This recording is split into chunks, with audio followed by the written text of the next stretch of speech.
Boa noite, agora sim, graças a Deus estamos reunidos hoje, nessa tarde, e quem for assistir à noite, nesta noite, mesmo que nesse formato online, reunidos para a glória de Deus, para adorar o Senhor nosso Deus. Deus esteja te abençoando, te fortalecendo, suprindo, sustentando no meio da dificuldade. E o desejo também é que nós aproveitemos esse momento de pandemia, muitos no isolamento, outros no trabalho e ainda convivendo um pouco em sociedade, mas que o Senhor nos abençoe com sabedoria para utilizarmos bem esses momentos para a glória de Deus. Hoje nós vamos continuar meditando na Epístola de Paulo aos Romanos e vamos continuar meditando no nosso relacionamento com Deus. Conhecer a Bíblia somente não faz de você um crente santificado. Conhecer a Bíblia somente não é o fim de tudo na vida cristã. Conhecer a palavra de Deus é um meio.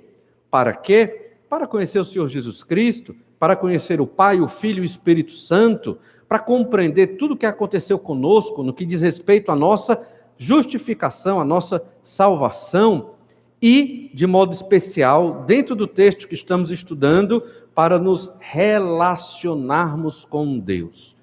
Você busca ter um relacionamento com o Senhor, seu Deus? Deus é uma pessoa.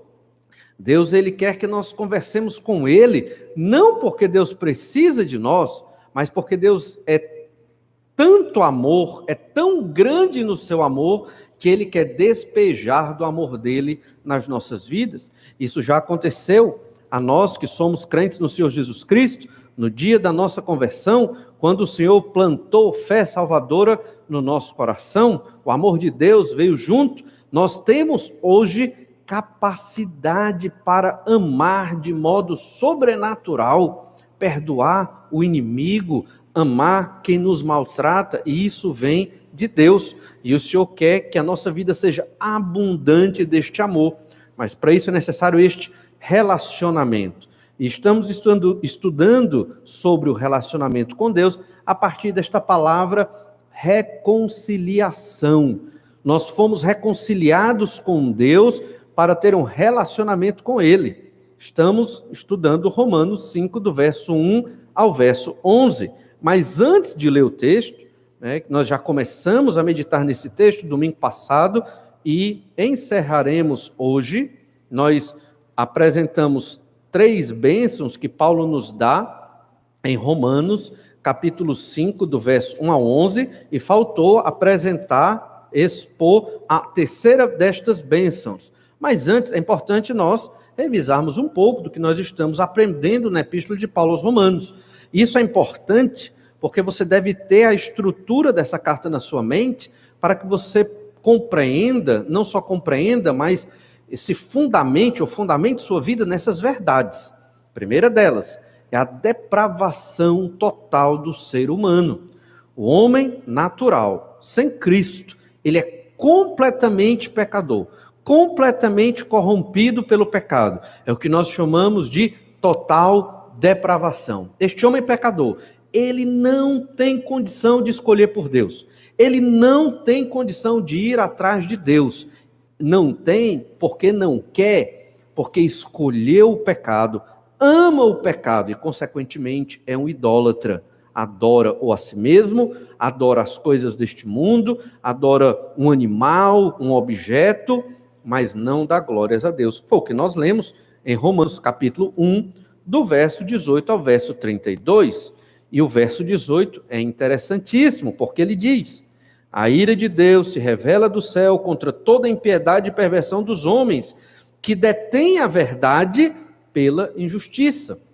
Deus está irado. Esse texto aqui vai ser novamente lido quando formos estudar novamente Romanos 5, do 1 ao 11. Deus está irado e revela essa ira para com aqueles homens que não querem saber dele, que não querem saber da verdade de Deus, mas querem a sua própria injustiça, o seu próprio pecado. Todo ser humano, ele já nasce assim, debaixo da ira de Deus. E Deus o considera inimigo, é um inimigo de Deus. Muitas religiões não falam dessas verdades, Até o meio evangélico tem sido muito humanizado, tem se tornado humanista, de modo que parece, para essas igrejas humanistas, ditas evangélicas, que o propósito da Escritura é o homem, e não é. O propósito da Escritura é a glória de Deus, e, consequentemente, o homem é salvo dos seus pecados. Então é importante deixar isso muito claro, e apresentar o fato de que Deus está irado contra o homem pecador. Isso, principalmente, é enfatizado na vida do pecador gentio, aquele que não era judeu. Depois, Paulo, no capítulo 2, fala do pecador judeu, porque o judeu achava que porque era religioso, descendente de Abraão, circuncidado, guardava a lei de Moisés, ele achava que porque tinha uma vida religiosa, baseada no Antigo Testamento, ele era salvo, já era perdoado dos seus pecados. E Paulo diz, de forma nenhuma, né? Não tem essa relação de salvação por obras, mesmo que seja via lei de Moisés. Digamos que você hoje, vou cumprir tudo que a Bíblia diz, você, um homem pecador sem Cristo, vou me salvar cumprindo tudo que a Bíblia diz, eu vou ler a Bíblia e vou tentar fazer tudo o que ela diz, e assim vou ter as boas obras para chegar diante de Deus e ao céu com o Senhor. Ele não vai conseguir. É impossível. E ele vai chegar na conclusão que a Bíblia já mostra, principalmente em Gálatas, que a lei é um servo, é um pedagogo. A lei nos ensina que estamos perdidos, que não conseguimos viver sem pecar neste mundo e que precisamos do Salvador, do Senhor Jesus Cristo, para nos reconciliar com Deus. Capítulo 2, os judeus sem Cristo também estão condenados pelos seus pecados. Capítulo 3, Paulo nos mostra, falando ainda da depravação total, que todos são pecadores e que todos estão perdidos, se não, obviamente, buscarem a Deus. Só que Paulo diz, ninguém busca Deus, não há justo, nenhum sequer. E agora? Aí vem capítulo 3, verso 19 e 20. Ora, sabemos que tudo que a lei diz, aos que vivem na lei, o diz, para que se cale toda boca, e todo mundo seja culpável perante Deus. O papel da lei, culpar o homem. O homem é culpado do seu pecado. Lei de Moisés, lei da consciência gravada no coração do homem pecador. Verso 20.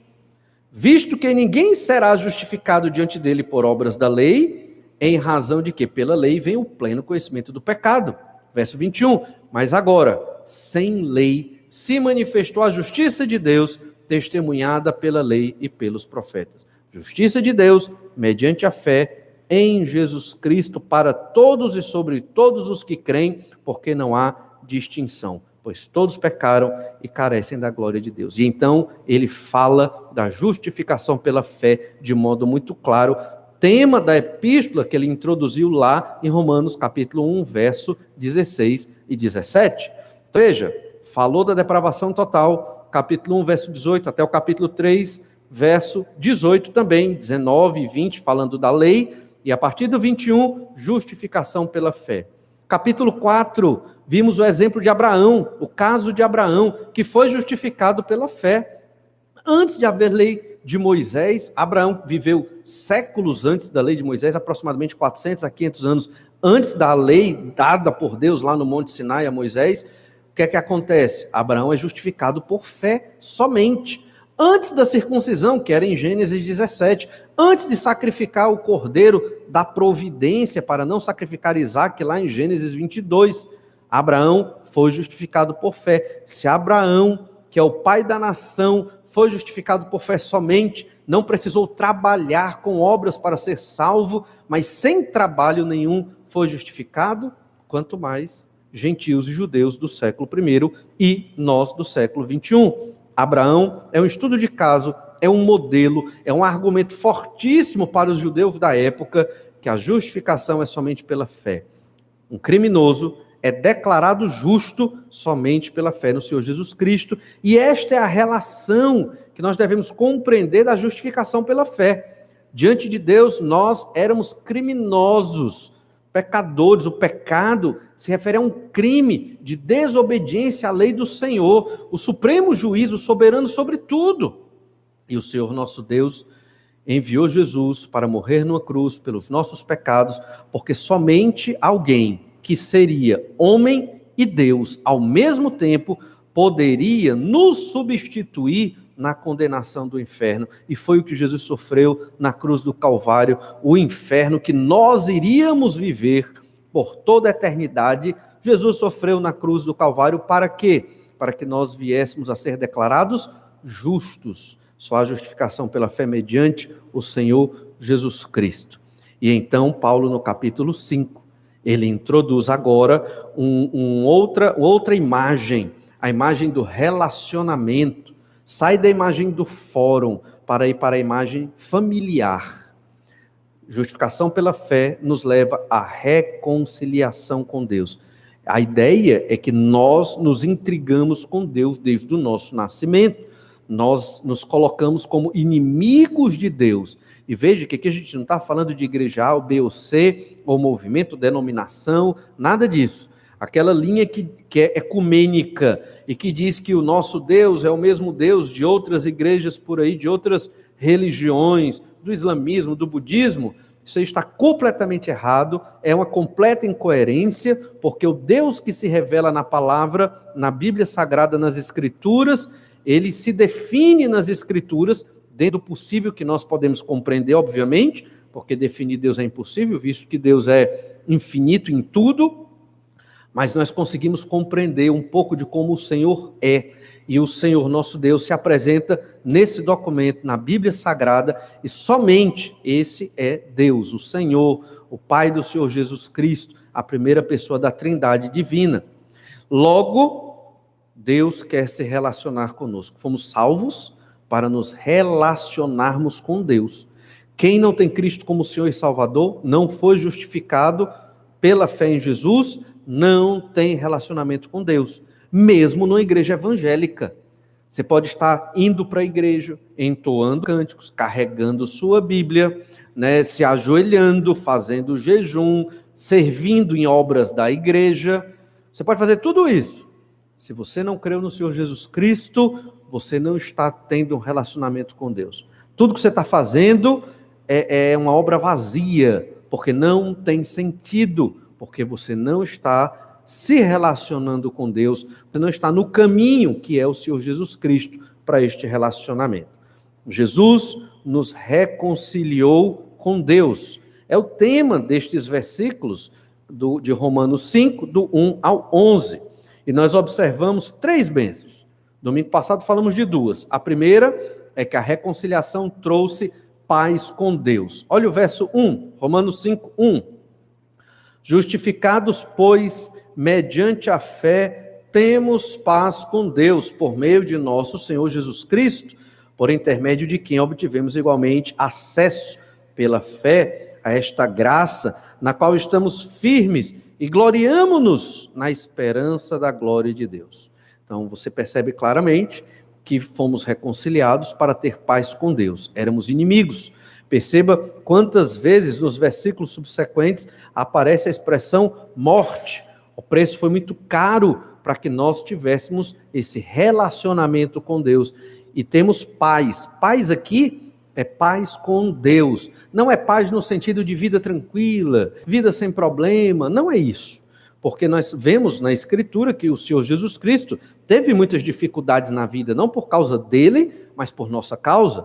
Morrendo na cruz do Calvário, o apóstolo Paulo e outros homens de Deus, Pedro e outros, foram perseguidos, tiveram muitos sofrimentos e dificuldades na vida, mas tinham paz com Deus. Paz com Deus significa que a partir do relacionamento, a partir do sacrifício do Senhor Jesus Cristo, nós passamos a ter um relacionamento com Deus. Deus é favorável a nós, Deus ouve as nossas orações, Deus ouve o nosso clamor, o nosso choro, a nossa tristeza, e nos acode, e nos protege, e nos ajuda, porque há um contrato, há uma aliança que Deus fez conosco na base do sacrifício de Jesus.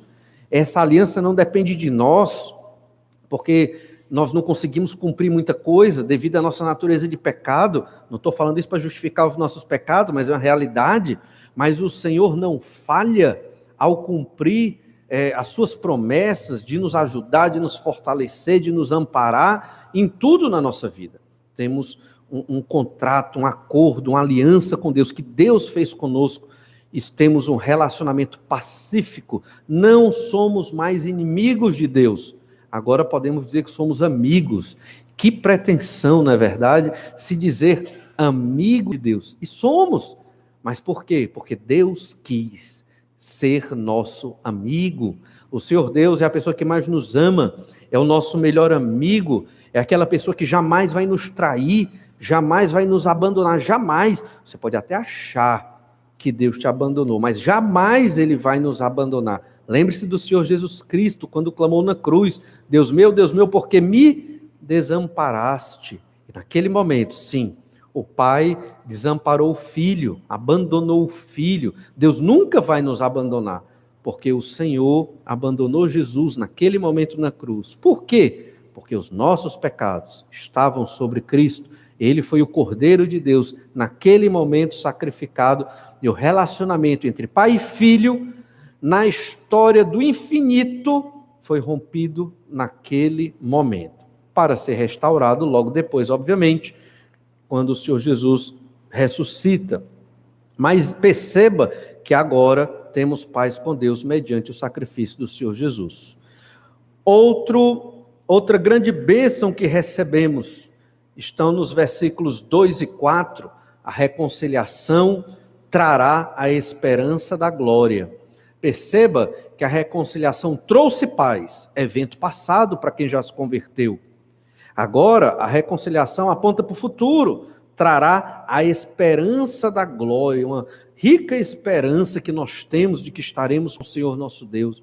Vivemos num contexto de pandemia, contexto de morte iminente, e eu sei que isso é difícil para o ser humano, mas firme-se na esperança da glória, esperança esta que não tem comparação com nada desse mundo. Estar com Deus é imensamente melhor do que estar aqui. E esta bênção nós temos por causa do sacrifício do Senhor Jesus Cristo.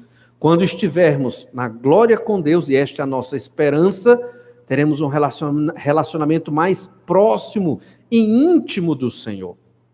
Se aqui na terra você tem construído este relacionamento, se esforçado, Deus está aí esperando. Se você o tem buscado todo dia, na sua leitura bíblica, na sua oração, na sua devoção a Deus, na sua adoração diária, certamente você começa a compreender como é melhor estar com Deus do que estar neste mundo. Temos uma missão aqui, somos peregrinos na terra, vivemos para a glória de Deus, e Deus tem nos abençoado e nos dá muitos momentos felizes aqui na terra. Mas nada nesse mundo é pleno.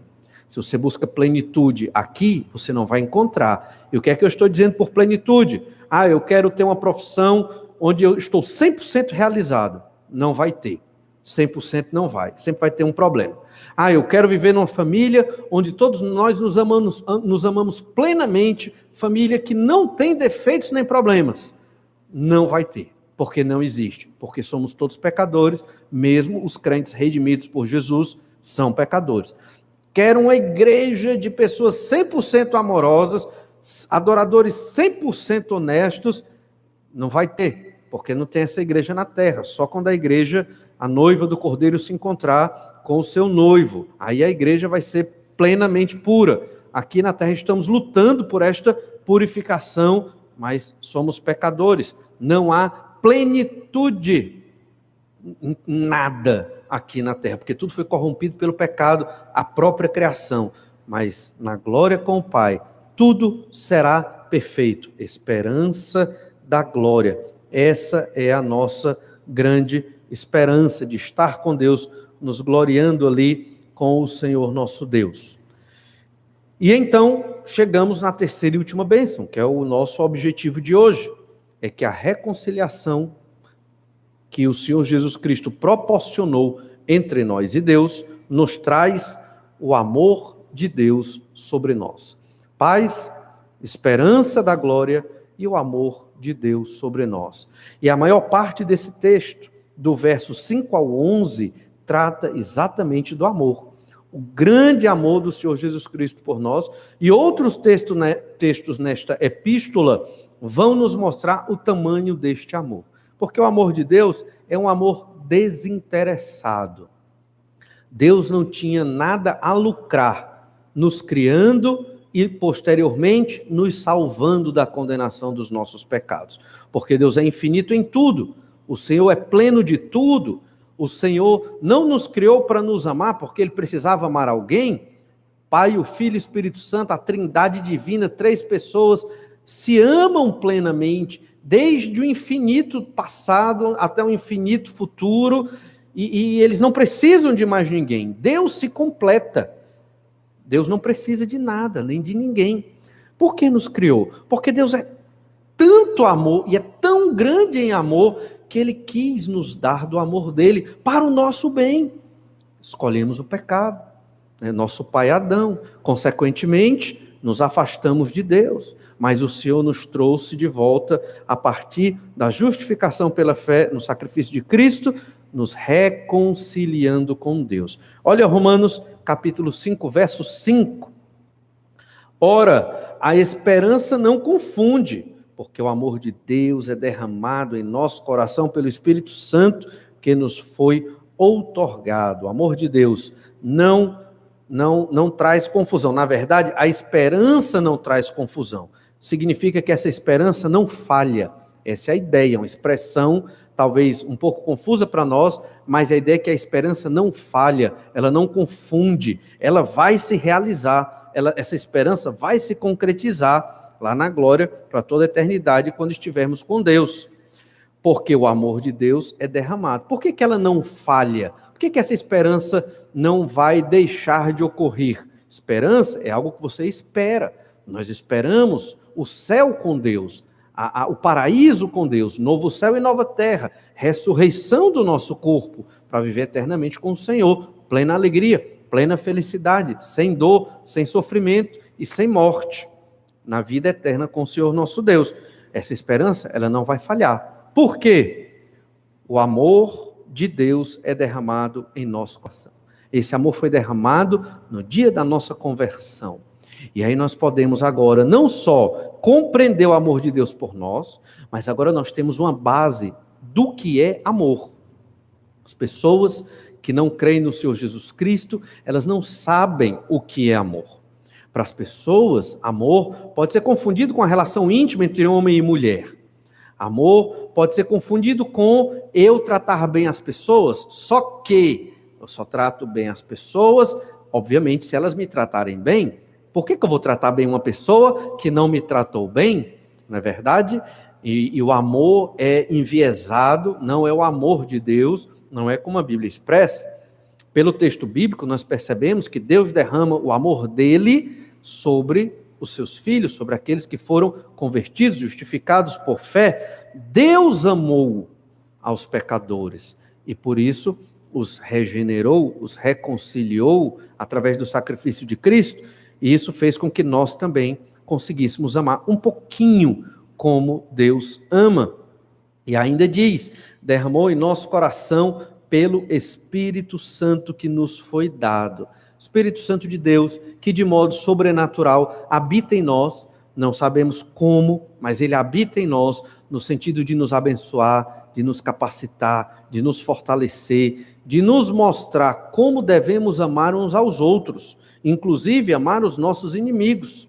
E aqui nós observamos essa subjetividade do amor de Deus em nós. Subjetividade porque não é tão fácil de perceber, não é tão palpável, porque quem vê o Espírito, quem sente o Espírito como é muito subjetivo, mas o amor de Deus está em nós, o Espírito Santo age na vida do crente. Baseado nisso, o crente em Jesus, ele sempre é perdoador. O crente em Jesus, ele não guarda mágoa. O crente em Jesus, ele se arrepende, ele pede perdão, ele luta contra o seu orgulho, ele se humilha para realizar a vontade de Deus, ele coloca o seu próximo superior a ele mesmo. Por quê? Porque ele tem a divina semente, o amor de Deus foi derramado no crente, no Senhor Jesus Cristo. Nós temos o Espírito Santo, e isso, embora subjetivo, é uma matemática bíblica. Há uma relação por correspondência aqui. Não pode um crente no Senhor Jesus Cristo não querer perdoar. Não pode um crente não se sacrificar pelos outros, porque faz parte agora da nossa natureza. E se nós formos contra a nossa natureza, vamos sofrer. Sei que alguns de nós estão desenvolvendo na fé cristã. Na verdade, todos nós, né? Estamos nos desenvolvendo e amadurecendo. Uns talvez menos maduros, outros talvez caminhando para essa maturidade. O fato é que, se você foi ofendido ou humilhado e é crente no Senhor Jesus Cristo, lembre-se disso. O amor de Deus foi derramado sobre você, sobre mim. O Espírito Santo está em nós. Mais à frente vamos ver um texto falando exatamente sobre o ministério do Espírito Santo, que nos cela, que habita, que nos capacita para viver esse tipo de amor que Jesus teve para conosco, guardando as devidas proporções, porque jamais amaremos como Jesus, mas podemos buscar nos aproximar o máximo possível na nossa peregrinação aqui na terra. Este amor de Deus também, ele se apresenta de modo objetivo. Como? Verso 6, olha Romanos capítulo 5, verso 6. Porque Cristo, quando nós ainda éramos fracos, morreu a seu tempo pelos ímpios. E veja que fraqueza significa ser pecador. Então, a lógica bíblica, a Bíblia, ela traz conceitos que são muito importantes e que nós devemos começar a recategorizar os nossos conceitos. Talvez alguém ache que ser fraco é chorar. Não necessariamente, não tem nada a ver. Talvez alguém ache que ser fraco é uma pessoa que é sensível. Também não tem nada a ver. A Escritura diz que fraco, aqui, é aquele que é dominado pelo seu pecado. Quando nós ainda éramos fracos, vivíamos na escravidão do pecado, Jesus morreu no tempo certo pelos ímpios. Nós éramos ímpios, pecadores, condenados, inimigos de Deus. Veja que o amor de Deus aqui, ele começa a ser muito objetivo. O amor de Deus é apresentado pelo sacrifício de Cristo. Olha ainda, verso 7, Romanos capítulo 5, verso 7, e aqui a objetividade do amor de Deus por nós é claramente a morte sacrificial de Jesus, que é apresentado aqui numa perspectiva negativa. Como assim? Olha o verso 7. Dificilmente alguém morreria por um justo, pois poderá ser que pelo bom alguém se anime a morrer. Ou seja, por um justo, lembre-se, não tem justo, não há justo nenhum sequer, isso aqui é hipotético. Se houvesse uma pessoa sem pecado e justa na terra, dificilmente alguém morreria por ela. Por quê? Porque quem vai dar a sua vida em favor do outro? Ninguém. Dificilmente isso aconteceria. Pois poderá ser que pelo bom alguém se anime a morrer. Pode até acontecer, mas é muito difícil. Mas pode até acontecer de alguém se sacrificar por uma pessoa justa, boa. E a lógica aqui é uma pessoa sem pecado. Pode até acontecer, mas é muito difícil. No entanto, o verso 7, ele é extremamente hipotético, porque quem é bom? Quem é justo? Se todos somos pecadores, então é impossível alguém morrer por um outro pecador, no sentido de dar a sua vida para salvar outra pessoa ali. E então, Romanos 5,8 nós lemos, mas Deus prova o seu próprio amor para conosco, pelo fato de ter Cristo morrido por nós, sendo nós ainda pecadores, ainda. Ninguém era justo, ninguém fazia nada de bom, estávamos na nossa depravação completa, pecado dominando mente, corpo, espírito, tudo na nossa vida. Embora a mente e o espírito, uma coisa praticamente só ali, e Deus, ele prova. Isso aqui é muito importante, o fato de Deus provar o amor dele, porque, mais uma vez, a Bíblia mexe com os nossos conceitos. O amor, ele não é somente emoção. O amor exige prova, porque amor é atitude, amor é postura, amor envolve obras. Deus provou que nos ama. Deus não é uma pessoa de falar e não fazer. Deus disse e fez. Prometeu o Salvador e ele veio e morreu na cruz pelos nossos pecados, por gentios e por judeus e por todos aqueles que haverão de ser salvos pelo sangue do Senhor Jesus Cristo. Deus provou, Deus mostrou que Ele nos ama.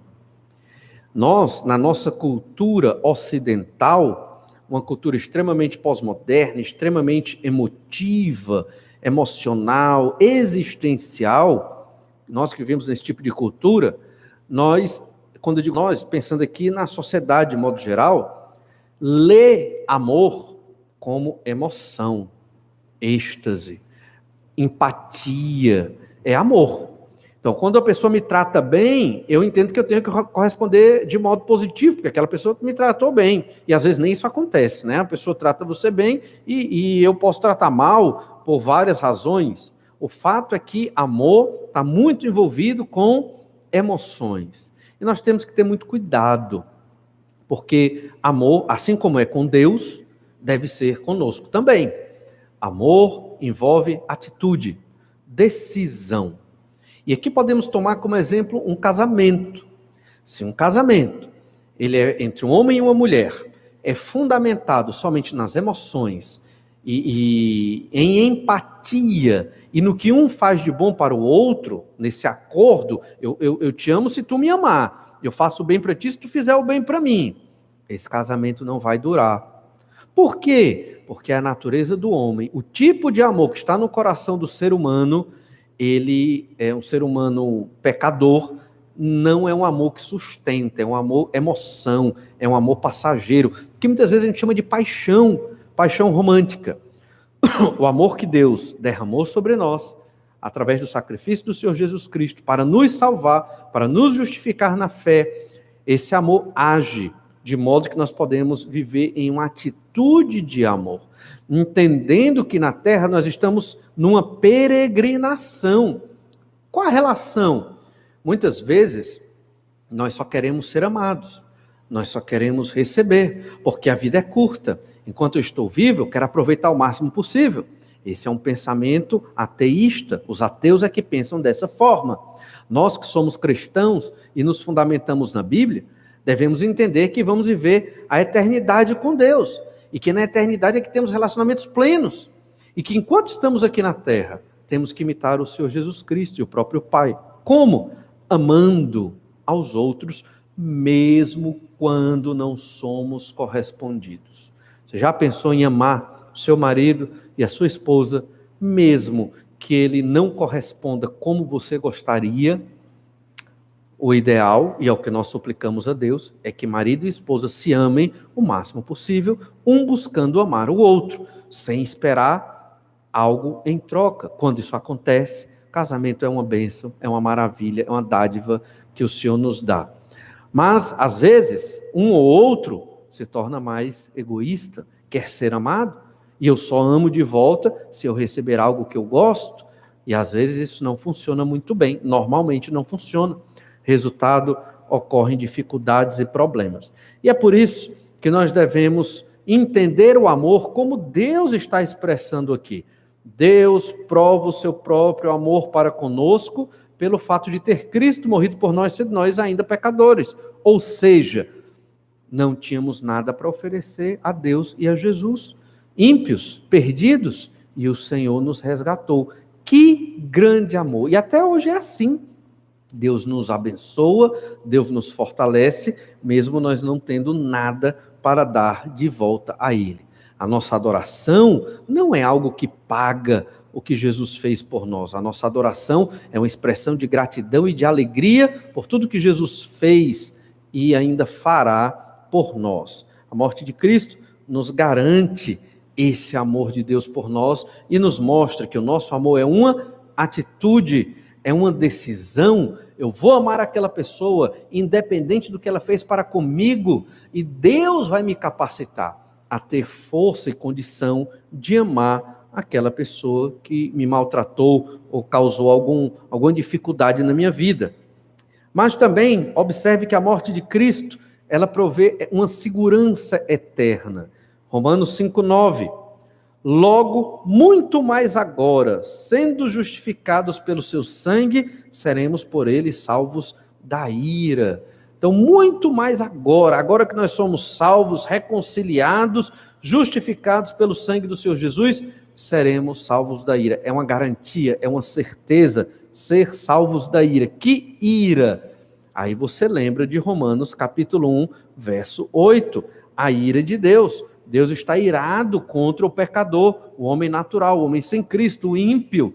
Deus revela dos céus esta ira contra o pecador. Mas nós que fomos salvos pelo sangue de Cristo, somos salvos da ira da condenação eterna.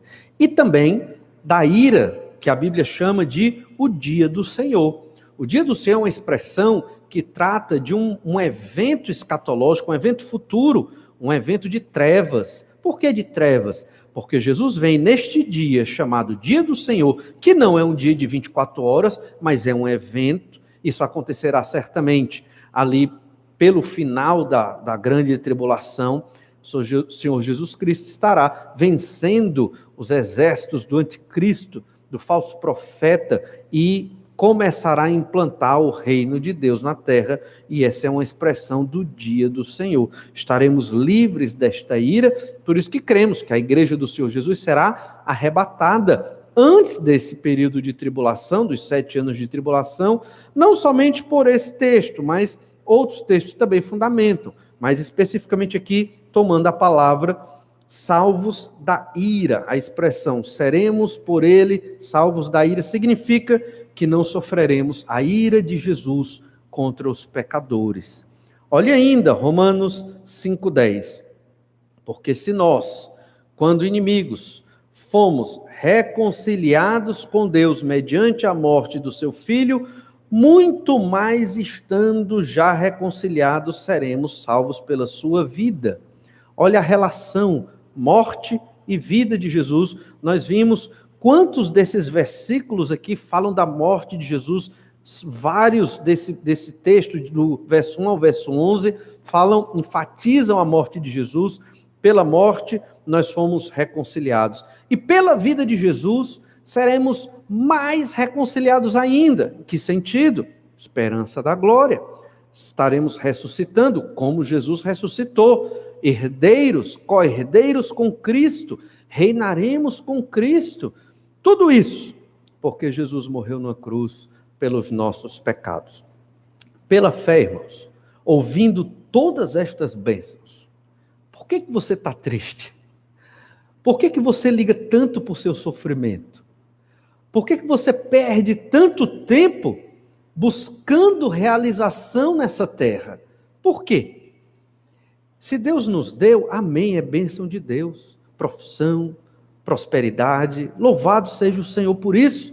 Mas como estamos usando tudo isso para a glória dele, que é o fim último da nossa peregrinação aqui na terra?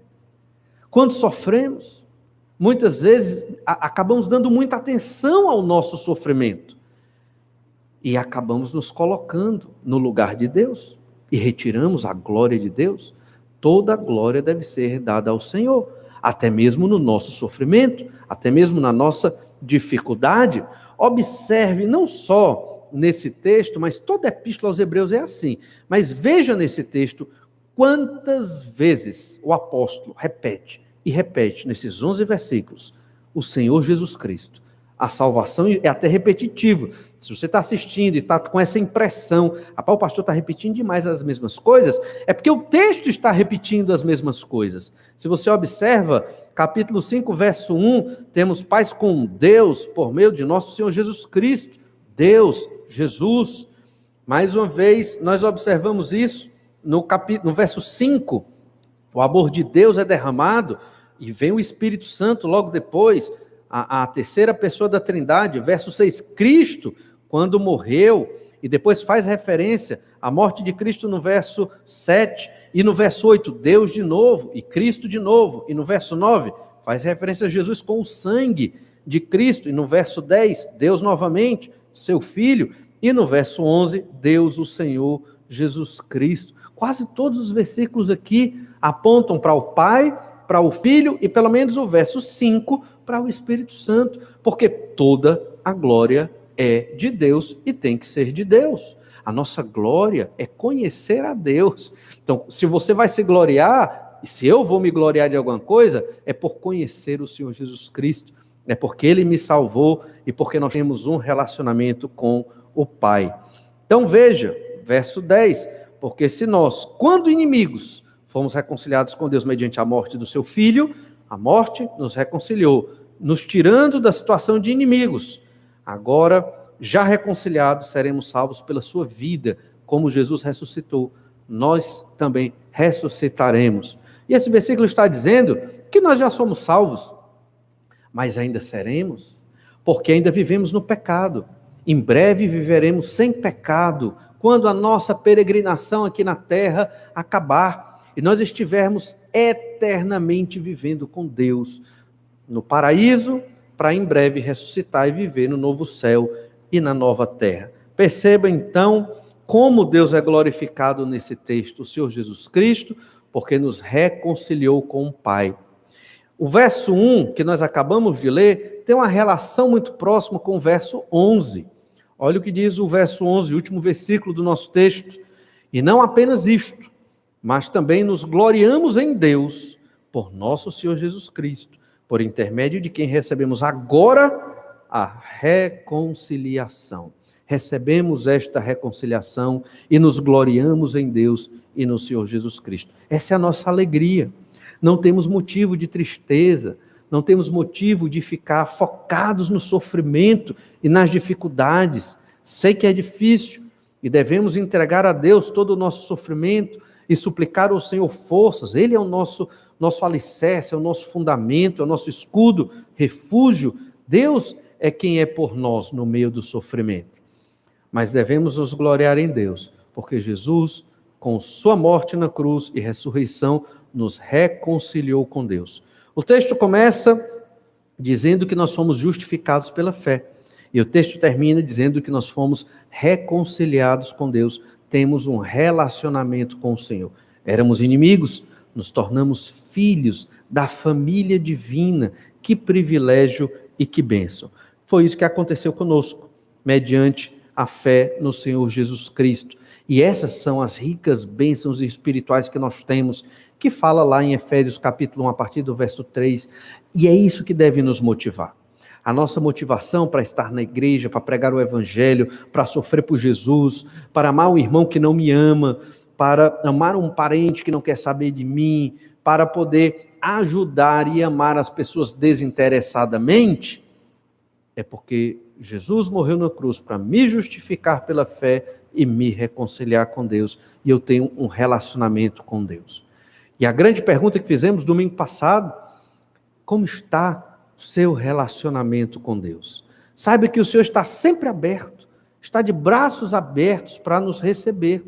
Às vezes nós pecamos muito e nos afastamos de Deus. Mas olhe, basta você se arrepender do seu pecado. Não há pecado tão terrível que o sangue de Jesus não possa vir a perdoar. Arrependa-se, confesse o seu pecado, peça perdão a Deus e volte a ter um relacionamento com o Senhor. Na verdade, esse exercício, ele deve ser repetido várias vezes no dia. Porque se você cai na ilusão de que passou aquele dia sem cometer um pecado, é sinal de que você tem que orar a Deus para conhecer o seu coração. Porque o nosso coração, mesmo salvo pelo sangue de Cristo, ainda é um coração pecaminoso e do nosso coração provém todos os males. Às vezes nós culpamos muito a Satanás, e ele tem a culpa dele também. Ele prepara o cenário para a nossa queda. Mas muitas vezes, a tentação vem de dentro do nosso próprio coração. Fomos reconciliados com Deus, mediante o sacrifício de Cristo. Devemos ter um relacionamento próximo com Deus. Obviamente, porque Deus se importa conosco, mas também porque o Senhor quer que nós o sirvamos. Isso está intrínseco à vida do crente. Todo crente, além de filho, é um servo de Deus. Você não pode ser um crente em Jesus sem servir a Jesus. E tem um detalhe que nós pulamos de propósito para reforçar agora. Romanos capítulo 5, verso 2. Por intermédio de quem obtivemos igualmente acesso pela fé a esta graça, na qual estamos firmes.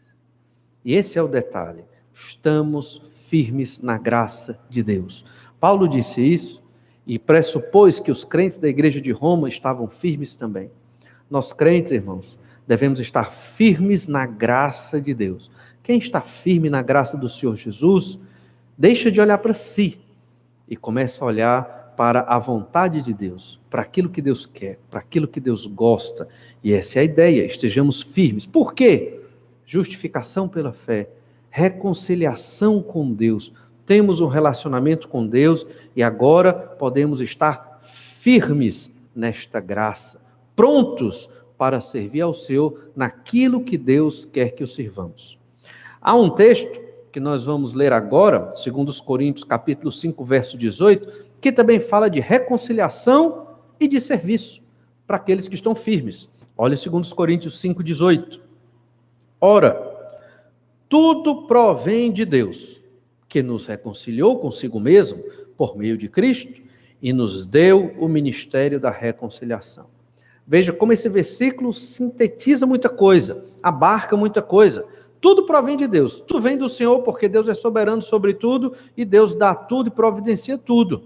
Ele nos reconciliou por meio de Jesus, e nos deu um ministério. A palavra ministério é uma palavra bonita, ela significa serviço. E nos deu um serviço, o serviço da reconciliação. Assim como nós fomos reconciliados, nós temos que promover esta reconciliação entre Deus e os homens. Como? Pregando o Evangelho, fazendo discipulado, ensinando as verdades do Senhor Jesus até que Ele volte, como diz lá na grande comissão, Mateus 28, 19 e 20. Observe então o verso 19, segundo os Coríntios 5, 19. A saber, que Deus estava em Cristo, reconciliando consigo o mundo. Obviamente o mundo aqui não é todas as pessoas, nem cada pessoa, mas aqueles que haverão de ser salvos. E ainda, não imputando aos homens as suas transgressões. Vimos essa palavra nos nossos estudos, no capítulo 4 de Romanos. Não imputando aos homens as suas transgressões. E nos confiou a palavra da reconciliação. Temos o ministério da reconciliação, temos a palavra da reconciliação. O que é a palavra da reconciliação?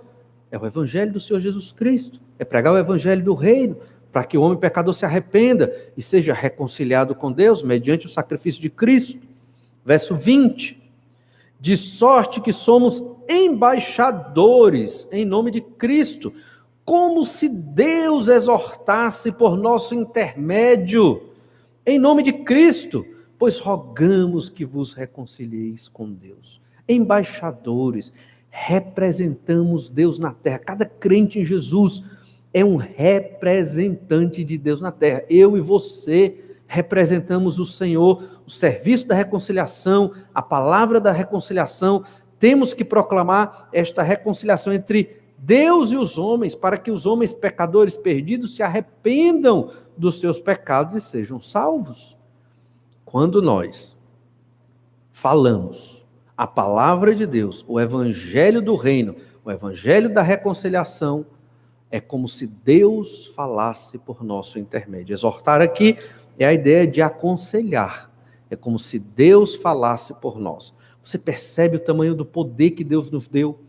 E esta palavra que nós falamos, não é a minha palavra, nem a sua palavra, mas o que reflete o evangelho do Senhor Jesus, foi enfatizado no início da epístola. O evangelho é o poder de Deus para a salvação de todo aquele que crê. Primeiro do judeu, depois do gentio, do grego, do romano.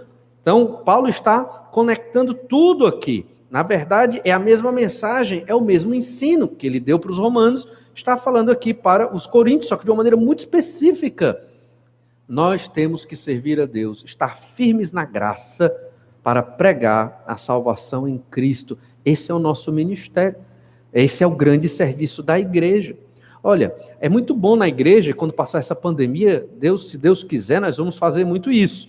Almoço, café da manhã, retiros, vai ser um momento de abundância, segundo a bênção de Deus sobre nós. Mas a igreja, ela não foi constituída pelo Senhor Jesus só para isso. Isso é muito bom, na verdade, essa é uma parte assim maravilhosa, mas a igreja, ela existe para testemunhar do sacrifício de Jesus na cruz, para falar do evangelho da salvação. Não somente no sábado, nem lembro mais quando foi o último sábado onde os irmãos saíram aqui para pregar o evangelho, e em breve, se Deus quiser, isso vai voltar também, mas não é só naquele dia do sábado à tarde que se prega o evangelho, é durante a semana, é todo dia, porque nós temos o ministério da reconciliação, porque fomos reconciliados. Imagina, quando você leva o evangelho do Senhor Jesus Cristo para alguém, é Deus falando através de você. Que bênção, que privilégio. E você vai poder fortalecer a vida de alguém. E se Deus quiser, essa alma será salva, graças ao Senhor Jesus. E o Senhor te usou como ferramenta, instrumento para salvar um pecador do inferno. Olha, quando isso acontece, é um êxtase, uma alegria enorme, porque você foi usado por Deus para retirar aquela alma da condenação. Verso 21, 2 Coríntios 5, 21, aquele que não conheceu o pecado, ele o fez pecado por nós, para que nele fôssemos feitos justiça de Deus. E o verso 21 fala da justificação por fé. Esse ensino da justificação pela fé, da reconciliação com Deus, estão interligados na Epístola de Paulo aos Romanos. Já estudamos sobre a depravação total do ser humano, a justificação pela fé e agora a reconciliação com Deus. Quantas bênçãos o Senhor tem nos dado. E como nós temos vivido para agradar ao nosso Senhor. Mais uma vez, nós nos preocupamos muito com as coisas aqui da terra e esquecemos a razão da nossa existência. Vivemos para a glória de Deus, vivemos para proclamar este evangelho, testemunhas do Senhor Jesus. Não é pecado você ter momentos de alegria nessa terra, obviamente, mas devemos observar o que é central na nossa vida, no nosso coração, o que nos empolga, o que nos anima, o que nos faz vibrar. É a vontade de Deus, mesmo no sofrimento e na dificuldade. Lembre-se, o Senhor Jesus morreu numa cruz para te declarar justo, você que é crente em Jesus, e para te reconciliar com Deus, para que eu e você venhamos a ter um relacionamento favorável com o Senhor. E o Senhor nos faz firmes na graça dele. Que Deus nos abençoe para que sejamos esses filhos, esses servos que Deus quer. Vamos orar e pedir as bênçãos do Senhor. Pai amado, te agradecemos muito porque o Senhor é maravilhoso para conosco. Que grandes verdades podemos ler na tua palavra, na epístola aos Romanos.